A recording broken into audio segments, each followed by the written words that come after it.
Merry Christmas. Pasko na talaga. Pauwi na ang kunyang.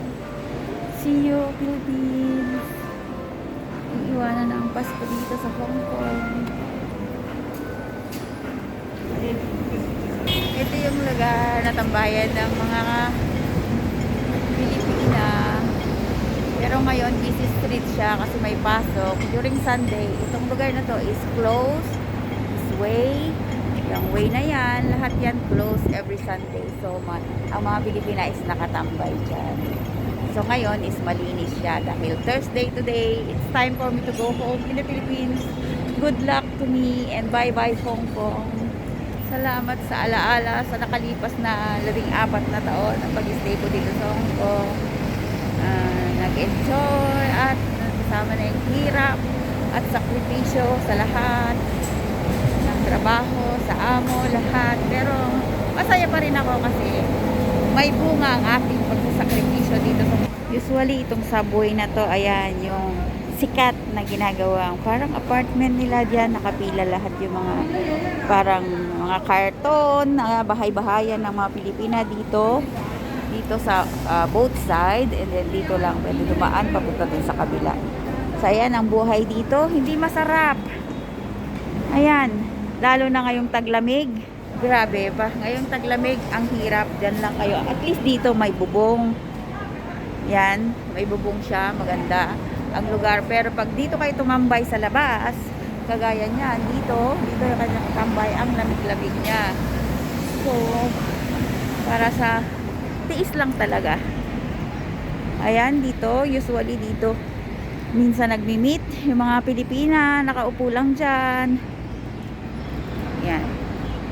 So mamimiss ko talaga tong Hong Kong. Ito yung unang lugar kung baguhan ka o bagong salta lang dito sa Hong Kong, ito yung unang lugar na pupuntahan mo pagdating mo dito. Ang Central Island, dito yan.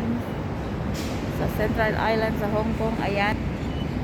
Ayan, dito mo makikita yung tallest building ng Central Island, ang IFC or International Finance Center. Pero ang tallest building is nandun sa Kowloon side, sa kabilang side. Yan, ito yung Mandarin Oriental. Yan, ito yung mga mamimiss ko dito, yung mga nagagandahang building. So ngayon malinis dito kasi walang mga day off ang Pilipina. Meron mangilan-ngilan pero hindi na sila sumatambay dito. Mostly nasa church, ganyan. Kasi madalang lang naman ang nagde-day off ng weekdays. So pag Sunday or Saturday, ayan, marami talaga. Hanggang dito, puno yan. Lahat yan. May mga nag-video okay kahit saan. Hindi nila, kasi, tapos marami nang sumasideline, nagtitinda, kasi nga marami silang mabibentahan. Mga patagong business. Kasi kailangan kung gusto mong umasenso, kahit nandito ka, may amo, pwede kang magtrabaho. Mag-ingat ka nga lang dahil pag nahuli ka, lagot dahil yun ay bawal. And I'm gonna miss this place talaga. Oh, mamimiss kita, Central. Sana soon makabalik ako dito. Mamimiss ko talaga ang lugar na to.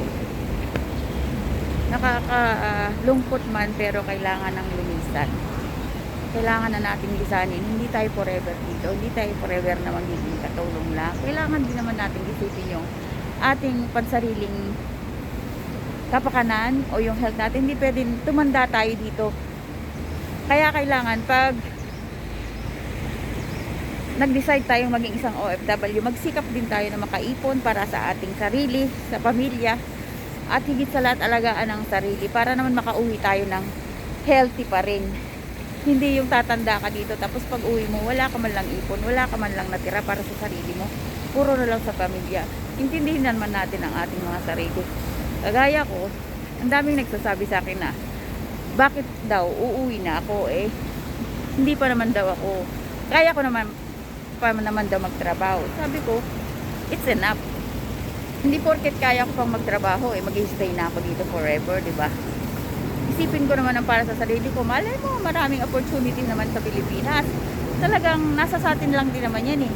Kahit naman saan tayo magpunta, kung wala tayong disiplina sa sarili, o hindi tayo magsisikap, yung parang ngayon, yun lang isipin natin. Dapat isipin natin ang bukas para tayo ay umasenso or magbago ang buhay natin, para hindi tayo forever dito tumanda at hindi forever umaasa sa atin ang ating mga anak or ang ating mga kamag-anak, na turuan natin silang mabuhay din ng kanila.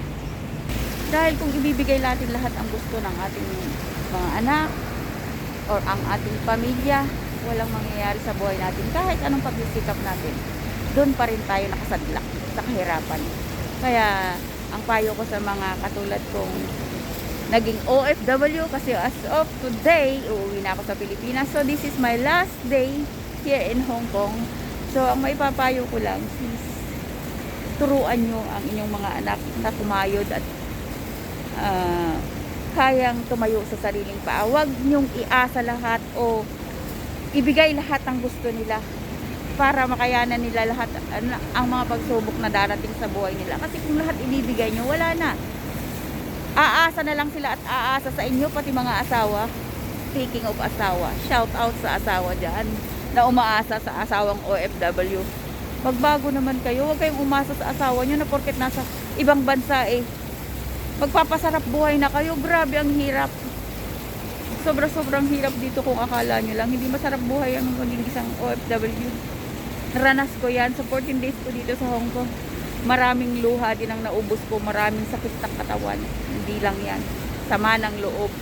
Lahat na mapipil mo pag isa kang OFW. Sa loob ng 14 na taon na pag-stay ko dito sa Hong Kong, hindi ko alam kung masasabing successful ba or hindi ko alam.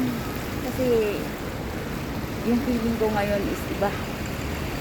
Dahil medyo hindi kami naging okay ng aking amo sa huling. Hindi kami nagkaintindihan. Sa tagal na pagsisilbo ko sa kanila, pinagsilbihan ko sila. Ewan ko, hindi ako masaya.